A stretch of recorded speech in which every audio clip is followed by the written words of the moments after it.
Nietzsche era anarcocapitalista? O senhor está defendendo a ditadura? Professor, se o senhor não acredita em regras, posso fazer a sua prova em casa? Chegou a hora de queimar os advogados, construir estátuas de engenheiros e começar a adorá-las? Professor, que diabos foi o vídeo de ontem?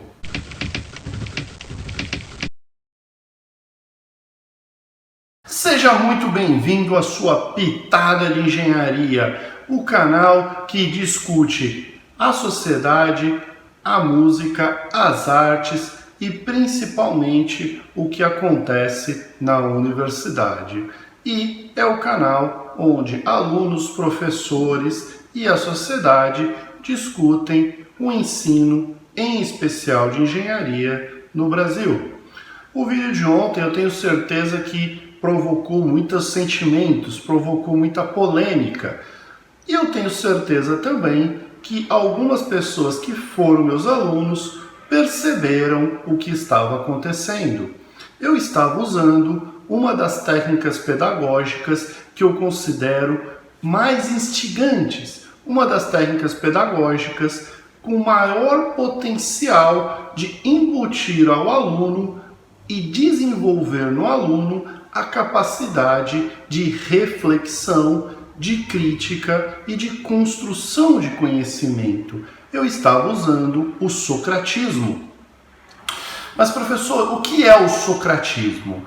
Bom, Sócrates tinha uma relação muito interessante com seus discípulos. Sócrates, quando queria transmitir algum conhecimento, alguma ideia, ele, diante de seus discípulos, se apresentava como um parvo, como um ingênuo, e por meio de perguntas, afirmações, ideias, teses e antíteses, forçava os seus alunos a percorrer o caminho das ideias até alcançar as suas conclusões. Esse estilo pedagógico de socratismo tem um poder muito grande de instigar os alunos. Eu geralmente costumo usar essa abordagem quando percebo que a minha turma ligou o piloto automático. O que eu quero dizer com isso? Que a minha turma de alunos passou a acompanhar a aula ou até as aulas de maneira burocrática, ou seja, simplesmente acompanhando as ideias, memorizando as ideias para depois reproduzi-las, sem absorver, sem desenvolver aquele conhecimento. Como eu percebo isso?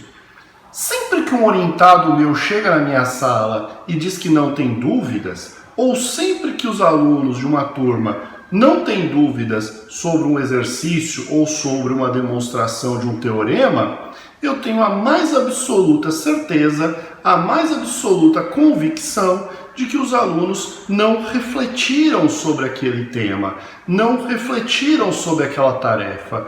Porque é impossível alguém que dedique algum tempo de reflexão a um conjunto de ideias complexas não apresentar nenhuma crítica, não ter nenhuma dúvida, não ter nenhum questionamento sobre aquelas ideias. Então, quando a turma parece estar em modo burocrático, eu passo a usar uma abordagem socrática.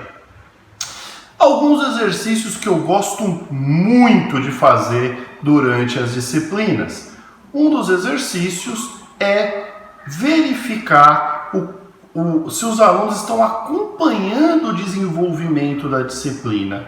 Então, durante uma ou duas aulas, eu antecipo o que será discutido na próxima aula. Com isso, eu espero que o aluno, de alguma maneira, se prepare para aquele conteúdo. E eu faço isso uma ou duas aulas. Na terceira aula, eu friso que a próxima aula irá tratar sobre um determinado assunto, irá realizar um determinado exercício, irá realizar uma determinada atividade. E aí, naquela mesma semana, quando inicia-se aquela aula, eu ministro uma aula absolutamente diferente daquilo que eu havia antecipado. E se até os 20, 30, 40 minutos de aula, nenhum aluno se manifestou sobre a distância entre o que eu havia proposto e aquilo que eu estava de fato lecionando, é porque os alunos não estavam acompanhando de maneira nenhuma o raciocínio. Um outro exemplo muito interessante é quando eu, diante de um exercício, após resolver um ou dois exemplos, resolvo um exemplo relativamente parecido, mas faço alguma inferência, faço alguma conclusão com erro. Não estou falando aqui de um erro numérico, de um erro de passagem, um corte de equação, uma simplificação errada, mas sim, propositadamente, apresento alguma modelagem, alguma hipótese que contém algum erro muito conceitual. E espero que algum aluno se manifeste sobre aquele erro. Novamente, se os alunos não se manifestam sobre aquilo que está claramente errado na lousa, é porque não desenvolveram ainda nenhuma capacidade de absorção, nenhuma capacidade de compreensão, sedimentação daquele conhecimento. E, portanto, não serão capazes de usar aquele conhecimento nem de maneira adequada, quanto muito menos extrapolar aquele conhecimento para outras notas da escala musical. Fiz aqui uma referência a um vídeo que já esteve aqui nesse canal. Um último exemplo socrático que eu gosto bastante é, de vez em quando, disponibilizar de maneira não direta a resolução de alguns exercícios. E essas resoluções também, novamente, contêm erros grosseiros, esperando que os alunos identifiquem esses erros, se insurjam com aquele conhecimento que não contrasta, quer dizer, que contrasta com aquilo que eu estou lecionando, com aquilo que eu estou afirmando em sala de aula, e busquem esclarecer essa divergência. Já fiz até um exercício muito interessante. Confesso que algumas dessas coisas aconteceram, às vezes por acidente, às vezes por algum erro, mas se mostraram procedimentos pedagógicos extremamente poderosos. Uma vez fiz algo bastante interessante. Eu vazei um gabarito de uma prova que eu apliquei em um dos anos, e esse gabarito propositadamente continha um erro bastante evidente, um erro bastante forte. Não disponibilizei de maneira direta, mas os alunos conseguem ter acesso a esse material com uma facilidade absurdamente incrível. E eu não dei uma prova similar, eu não dei um exercício parecido, eu dei a mesma prova. E foi inacreditável o número de alunos que reproduziram conhecimentos absurdos apenas porque leram em um pedaço apócrifo de papel contido na internet. Esses exercícios me mostraram que provocar o aluno até o limite da insurgência é uma forma extremamente poderosa de trazer o aluno, de instigar o aluno ao que de fato você está lecionando.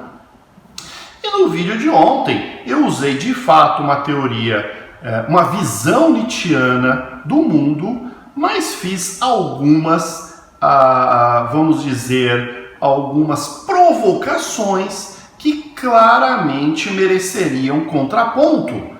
Claramente não condizem com a visão pragmática de mundo, se aproximando aí do linismo, que é a negação do mundo real em pró de um mundo de ideias, que se distancia do mundo real. Então, no vídeo de hoje, eu vou apresentar alguns contrapontos a algumas afirmações, a algumas teses que podem ter e deveriam ter incomodado alguns. Incomodado ao ponto de que essas pessoas buscassem esclarecer essas ideias ou oferecessem aos colegas que aqui estão nesse canal contrapontos. Mas eu mesmo farei esses contrapontos para que não pareça que as afirmações que ali estavam não tinham esse papel socrático de apresentar tese e antítese e permitir ao aluno escolher aquela visão de mundo, aqueles argumentos que são mais realistas ou que melhor aderem à realidade. Então, eu destaquei alguns elementos do vídeo de ontem para fazer aqui esse contraponto. O primeiro, e bastante óbvio, é a questão da visão nietzschiana, quer dizer, a questão de que se a gente extrapolar a visão nietzschiana, poderíamos então afirmar que a democracia é a visão dos fracos.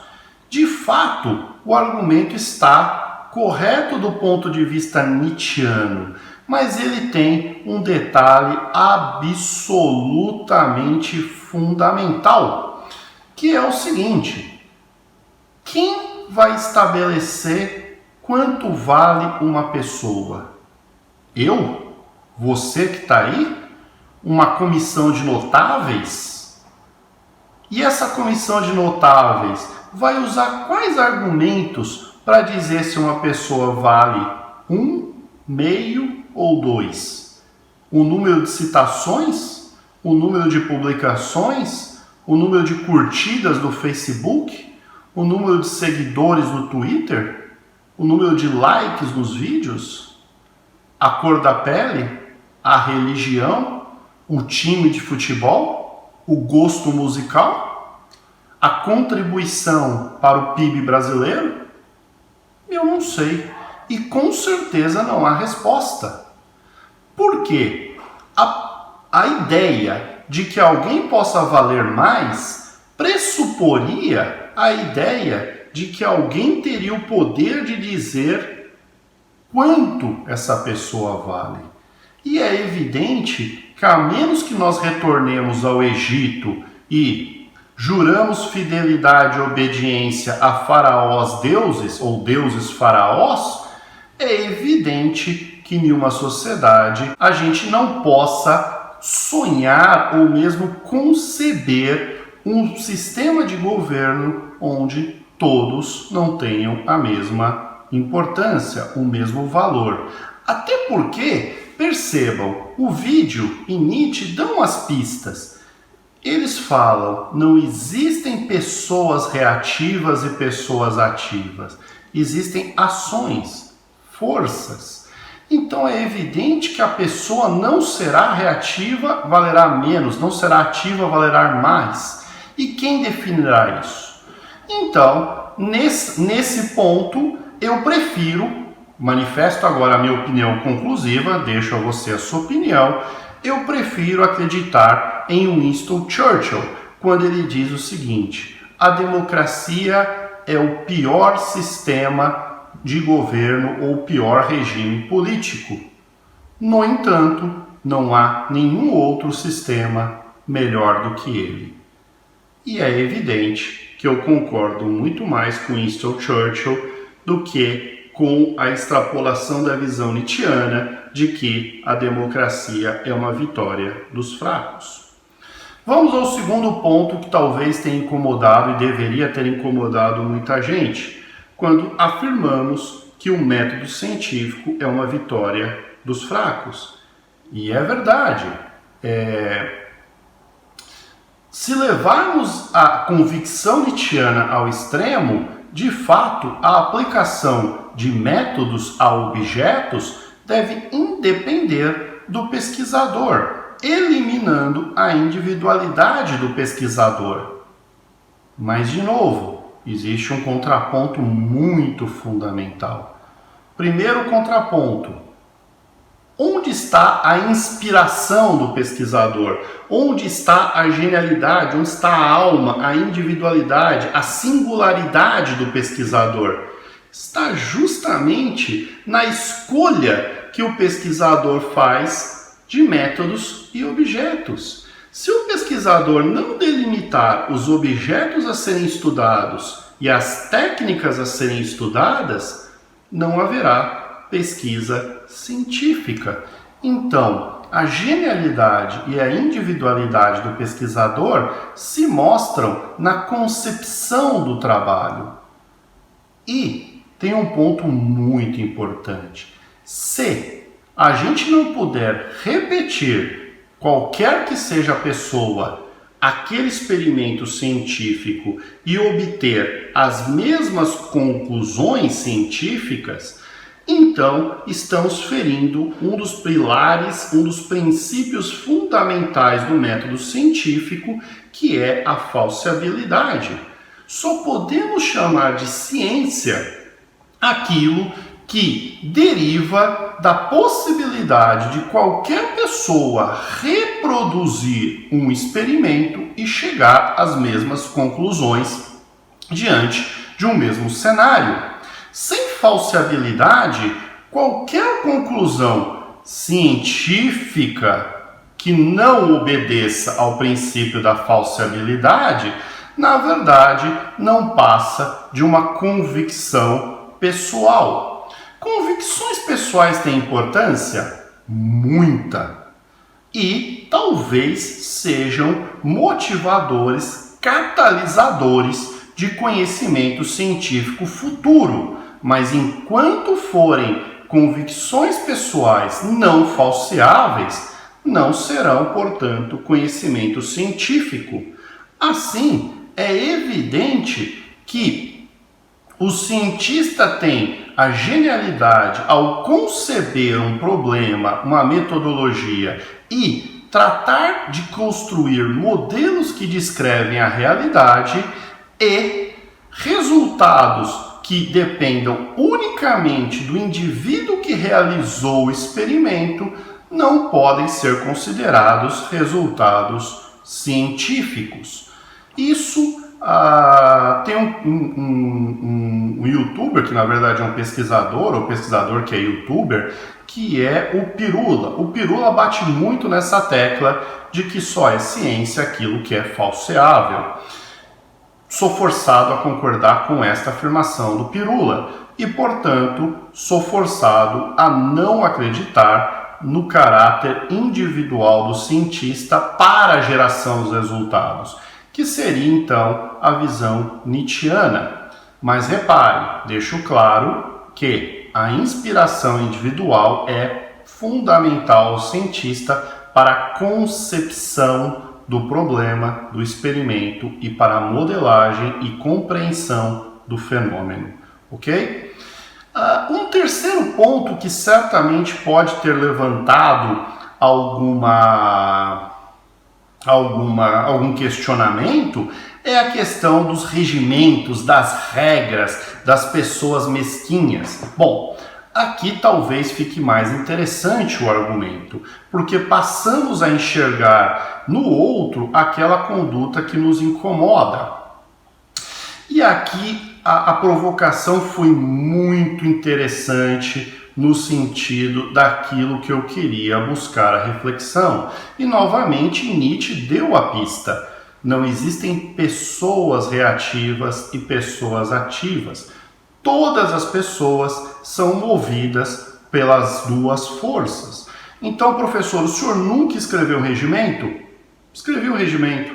Escrevi o projeto pedagógico do curso de Engenharia Naval, que foi aprovado na Câmara de Graduação em 2016. Obviamente não escrevi sozinho, mas participei do processo.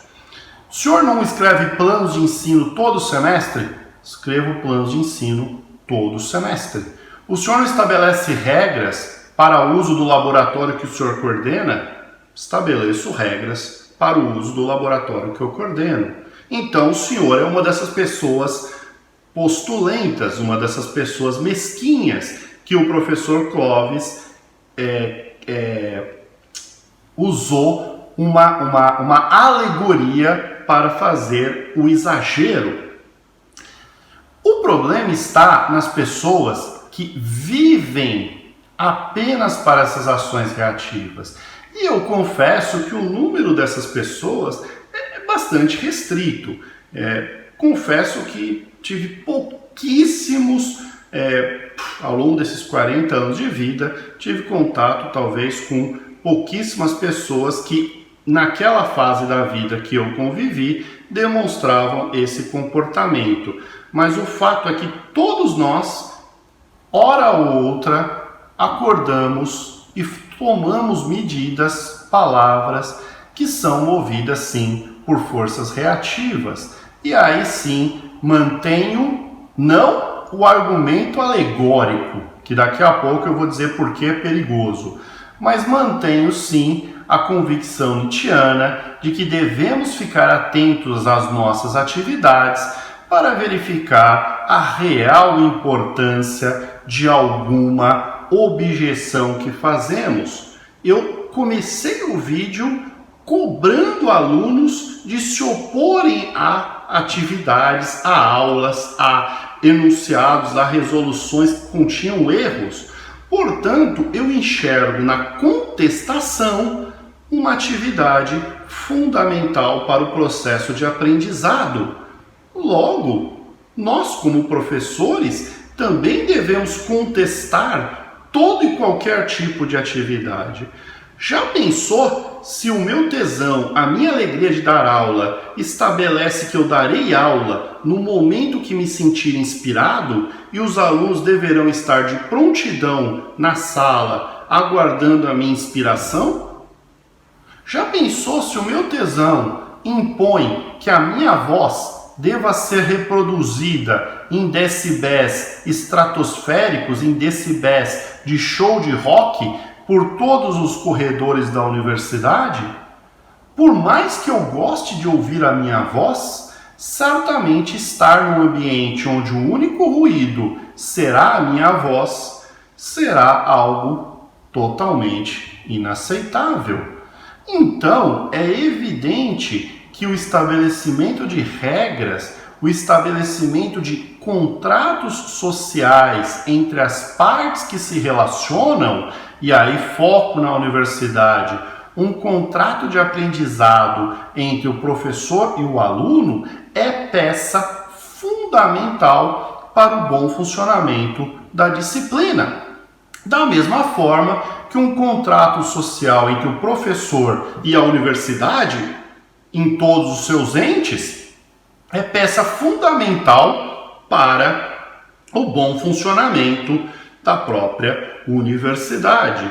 Então, é evidente que não existem diabos na universidade cuja única missão 24 horas por dia é sabotar a universidade. Mas fico alerta de que Nietzsche estava não criando alegorias, mas alertando para sentimentos internos que todos nós temos. E esses sentimentos, sim, a gente deve ficar atento. Mais uma reflexão importante em torno disso. Quando eu falo da questão dos advogados e dos engenheiros e dos artistas, novamente usamos uma alegoria muito extremada da visão nietzschiana. É absolutamente evidente que nem todo artista é singular, nem todo artista é movido de uma paixão única. E, portanto, eu tenho plena convicção que mesmo os devotos de Mr. Catra terão restrições a alguns MCs XYZ ou qualquer coisa que o valha. Eu tenho absoluta convicção que existam dezenas, centenas, milhares de artistas que, na verdade, têm poucos momentos de singularidade, de energia própria, de inspiração. Da mesma forma, nem todo engenheiro é propenso a amar o que faz. Nem todo engenheiro é propenso a um exercício constante de genialidade, paixão única. É claro que aquele projeto que eu mostrei da plataforma é um exemplo, mas é um dos exemplos que não são a todo instante que permeiam a vida dos engenheiros. Então, novamente, devemos estar atentos. E faltaram os advogados. É evidente, né, pessoal, que nem todo advogado é um arquétipo de Nietzsche. E é muito fácil entender isso. Novamente, Nietzsche falou que não existem pessoas ativas e reativas. Logo, se não existem pessoas, como alguém pode categorizar uma profissão? Como alguém pode estereotipar uma profissão? Não, se pessoas não são ativas e reativas, é evidente que profissões não são ativas e reativas. É evidente que existem advogados que manifestam nas suas ações momentos de genialidade, de singularidade, de inspiração, que não passam a vida a perseguir a ação do outro buscando enquadrá-lo em regimentos. É evidente. Eu mesmo tenho que confessar aqui que cursarei direito, se não o ano que vem, mais tardar em 2022, porque enxergo na formação do direito outro viés de leitura do mundo que poderá me auxiliar a entender muitos fenômenos que acontecem na nossa sociedade e que poderá enriquecer a minha formação cultural. Mas não retiro uma crítica, até porque ela é pertinente, mas, de novo, vamos esclarecer. De fato, talvez a maioria dos que aqui assistem esse vídeo não saibam, mas o Brasil hoje possui mais cursos de direito do que o restante do mundo junto. A fonte está aqui embaixo, ó. Ok? Vou repetir. O Brasil possui mais cursos de bacharelado em direito do que o restante do mundo junto. É evidente que não existe nenhum tipo de razão para isto ocorrer. E se a gente comparar com cursos de medicina, engenharia, veterinária, biologia, farmácia, turismo, qualquer curso que você imaginar, essa proporção entre Brasil e o mundo não segue, mas nem próximo essa relação do direito. Agora, o que nós não podemos inferir é que esta abundância de advogados seja causa de alguma coisa que aconteça no Brasil. Provavelmente, isto é muito mais consequência de uma falta de desenvolvimento, uma falta de outras oportunidades, uma falta de valorização de outros profissionais e nunca causa de alguma coisa. Então, cuidado com essa relação entre causa e consequência. A gente sempre tem que tentar entender na nossa volta o que é causa e o que é consequência. Então, e por outro lado, continuando essa análise, o rebaixamento e aqui eu estou falando patrimonial mesmo, estou falando de salário dos engenheiros, talvez também seja consequência dessa falta de desenvolvimento industrial, desenvolvimento tecnológico que o Brasil tem sofrido nos últimos anos, levando ao achatamento desse mercado profissional. Mais um último comentário antes de encerrar esse vídeo, que na verdade completa o vídeo anterior, oferecendo contrapontos e mostrando a você que aí nos assiste como é difícil separar a informação e, com ela, criar as suas convicções. Porque é muito fácil, a partir de algumas inferências corretas, produzir conclusões não tão aceitáveis assim.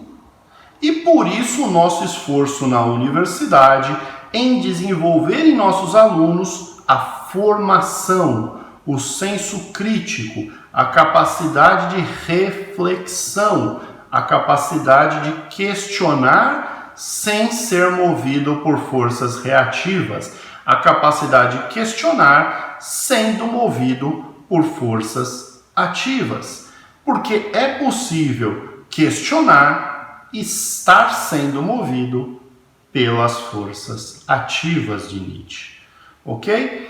Para terminar, só uma última mensagem: cuidado com essa visão nietzschiana de forças ativas e reativas.